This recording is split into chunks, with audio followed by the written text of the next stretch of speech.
saya tetap mempunyai pendirian bahwa almarhum Vina dan Eki mempunyai hak untuk mendapatkan keadilan, termasuk keluarganya. Tapi dengan cara yang sehat, bukan dengan cara yang mengorbankan orang-orang yang tidak terkait dan tidak bersalah. Mari kita membuat opini dengan dasar, dengan data-data yang valid, sehingga tidak menjurus ke ghibah atau fitnah.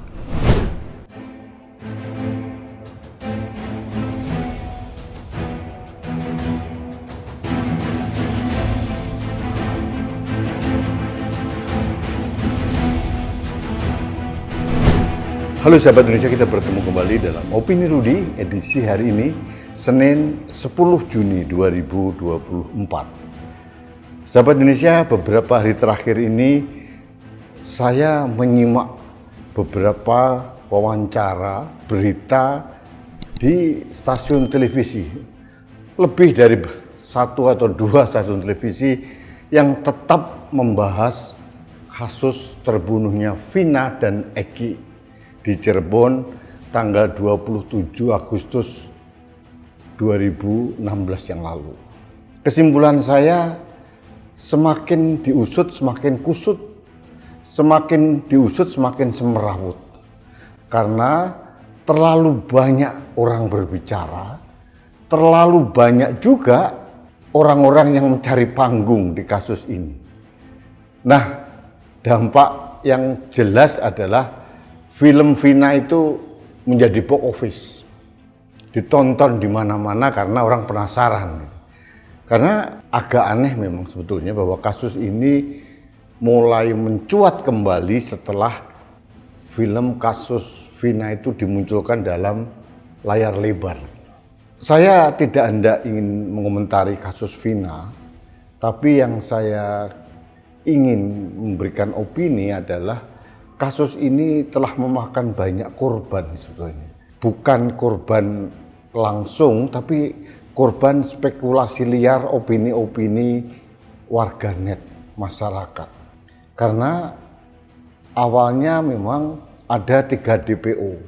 Nah, problemnya memang polisi tidak memberikan foto atau sketsa dari ketiga DPO itu. Sehingga masyarakat menjadi menebak-nebak siapa nama-nama yang disebut ini. Akhirnya beberapa orang kena imbas dari kasus ini. Beberapa waktu yang lalu pernah saya komentari bahwa anak mantan Bupati Cirebon pun juga kena korban karena dianggap terlibat. Nah, yang saya perhatikan dari netizen ini adalah komentarnya seperti otak-atik gaduk gitu. Yang tersasar ini adalah orang yang merupakan tokoh nasional, yaitu Jenderal Polisi Tan Sri Dai Bachtiar. Bapak Jenderal Dai Bachtiar ini pernah menjadi Kapolri tahun 2001 sampai 2005. Beliau menjadi Kapolri untuk 2 presiden waktu itu, Presiden Megawati dan Presiden Susilo Bambang Yudhoyono. Bagi sebagian besar masyarakat mengetahui bahwa Pak Dai Bachtiar itu termasuk polisi yang legend. Ada beberapa prestasi yang ditorehkan atau sejarah yang ditorehkan pada waktu beliau menjabat menjadi Kapolri. Mungkin masyarakat tidak sadar, Densus 88 anti teror Polri itu didirikan pada masa Kapolrinya adalah Dai Bachtiar tahun 2003. Beliaulah yang mendorong junior-juniornya yang waktu itu menangani teror bom Bali seperti Pak Guris Mere, Pak Made Mangkupastika dan lain-lain untuk membentuk Satgas anti teror. Dan inilah menjadi cikal bakal berdirinya Densus 88 Polri. Pertama kali dipimpin oleh Ajun Komisaris Besar Polisi Tito Karnavian yang sekarang menjadi Menteri Dalam Negeri. Prestasinya luar biasa, banyak. Beliau orang yang tuntas menjalankan pengabdiannya dengan paripurna. Beliau bahkan pernah diangkat oleh Presiden SBY menjadi duta besar Republik Indonesia di Malaysia. Nah, keluarga Bapak Dai Bahtiar ini menjadi korban otak-atik gaduk spekulasi opini dari masyarakat. Karena apa? Dikaitkan dengan putra bungsu beliau yang pernah menjadi Kapolres Kota Cirebon tahun 2016. Tapi masyarakat tidak mau mengulik secara detail kapan tepatnya Ade Vivit Agustiadi Bahtiar ini menjadi Kapolres Kota Cirebon. Saya penasaran. Begitu saya kulik, ternyata AKBP Ade Vivit Agustiadi Bahtiar itu menjadi Kapolres Cirebon bulan Desember 2016. Artinya setelah kasus Vina selesai. Bahkan sudah ada vonis di pengadilan negeri dan masalahnya sudah diambil alih di Polda Jawa Barat. Orang ya sedikit agak berspekulasi liar, katanya anak bungsu dari Kapolres Kota Cirebon itu dianggap terlibat. Nah, kita kulik lagi yang dimaksud putra bungsu dari Kapolres Kota Cirebon waktu itu, Ade Vivit Agustiadi Bahtiar, putranya yang bungsu laki-laki tahun 2016 baru berusia 2 tahun. Jadi sangat tidak masuk akal. Nah, saya harus memberikan opini secara objektif bahwa sosok Ade Vivit Agustiadi Bahtiar ini adalah perwira Polri yang cemerlang. Karirnya luar biasa. Pernah menjadi Kapolres di Cirebon, di Tegal, dan berbagai tempat yang lain, dan bahkan pernah menjadi ajudan Presiden Jokowi. Dan beliau juga pernah menjadi Direktur Tindak Pidana Cyber Bareskrim Mabes Polri, dan saat ini Brigjen Polisi Ade Vivit Agustiadi Bahtiar menjabat Wakapolda Daerah Istimewa Yogyakarta. Pak Ade Vivit ini jebolan Akpol tahun 1998. Dan beliaulah di angkatannya yang pecah bintang yang pertama kali. Artinya karirnya lagi bagus, lagi menanjak baik. Jangan dirusak dengan spekulasi-spekulasi yang menurut saya tidak ada dasar. Nah, kemudian otak-atik gatuk lagi disasar putra tertua dari Jenderal Polisi Tan Sri Dai Bahtiar. Kebetulan putri tertua beliau ini saat ini menjadi Bupati Indramayu, Ibu Nina Agustina. Nah, pertanyaannya, masyarakat tidak mau detail check and recheck.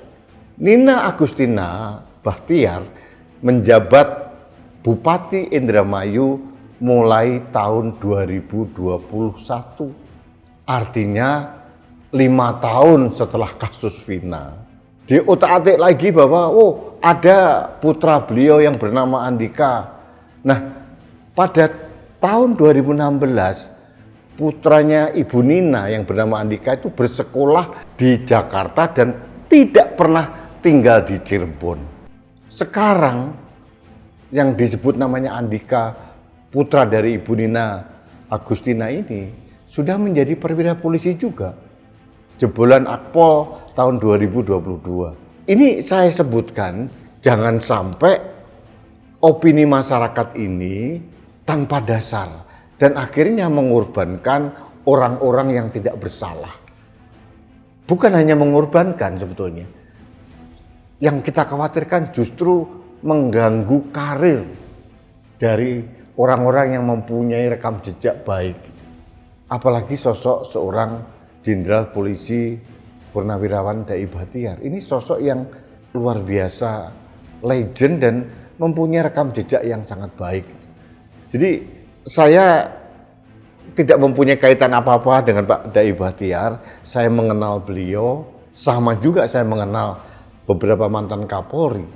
Artinya kita harus objektif, jangan sampai nama baik dari seseorang tokoh nasional ini dirusak dengan opini-opini atau spekulasi-spekulasi yang tidak berdasar. Itu saja yang sebenarnya ingin saya sampaikan, bahwa saya tidak hendak ingin mencampuri kasus Vina seperti apa, karena saya takut opini saya akan membuat tambah kusut. Gitu. Saya percayakan kepada Polda Jawa Barat untuk mengusut ulang, termasuk mengusut apakah Peggy Setiawan alias Peron ini benar-benar mastermind otak pembunuhan Vina dan Eki. Ini luar biasa, saya jujur aja pusing melihat opini-opini publik ini. Jadi yang fokus saya pada kesempatan ini hanya ingin sebetulnya jangan sampai kasus Vina ini mengorbankan orang-orang yang tidak bersalah. Termasuk kemarin keluarga mantan Bupati Cirebon. Sekarang yang saya fokuskan adalah keluarga dari Bapak Dai Bahtiar. Ini mengganggu secara psikologis juga menurut saya. Jadi saya sebagai salah satu masyarakat yang masuk dalam masyarakat yang bermedia sosial, mari kita bermedia sosial dengan sehat. Saring sebelum sharing. Satu. Yang kedua, check and recheck. Kalau tersebut sebuah nama, cek dulu dengan detail. Karena sekarang ini akses untuk mencari informasi itu begitu mudah kok. Kita dibantu Mbah Google mencari siapapun mudah sekali.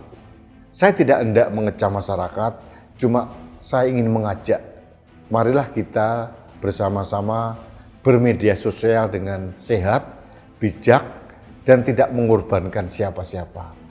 Indonesia ini menjadi negara yang mempunyai tingkat minat bermedia sosial yang sangat tinggi. Mari kita gunakan secara sehat, dengan tidak mengorbankan siapapun, dan kita berdoa. Mudah-mudahan kasus Vina ini segera tertuntaskan dengan baik, sehingga energi bangsa ini tidak hanya tercurah habis untuk mengurusi opini-opini dan orang-orang yang sedang mencari panggung di kasus Vina dan Eki ini. Saya tetap mempunyai pendirian bahwa almarhum Vina dan Eki mempunyai hak untuk mendapatkan keadilan, termasuk keluarganya. Tapi dengan cara yang sehat. Bukan dengan cara yang mengorbankan orang-orang yang tidak terkait dan tidak bersalah. Mari kita membuat opini dengan dasar, dengan data-data yang valid, sehingga tidak menjurus ke ghibah atau fitnah. Saya kira itu saja yang ingin saya sampaikan pada kesempatan ini. Mudah-mudahan ini menjadi pembelajaran buat kita semua, agar kita bermedia sosial dengan sehat, kemudian saring sebelum sharing. Berikutnya adalah kita harus cek and recheck data secara detail dan informatif, dan kita mempunyai kemewahan untuk mendapatkan semua informasi itu di era sekarang ini. Jadi tidak ada alasan orang untuk membuat fitnah sehingga mengorbankan orang lain. Saya kira itu ingin saya sampaikan pada kesempatan ini, sahabat Indonesia.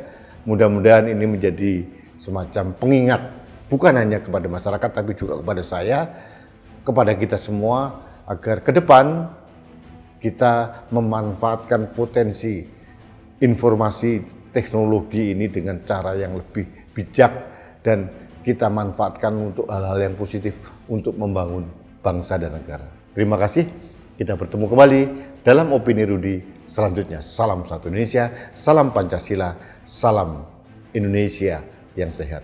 Saya Rudi Eskamri.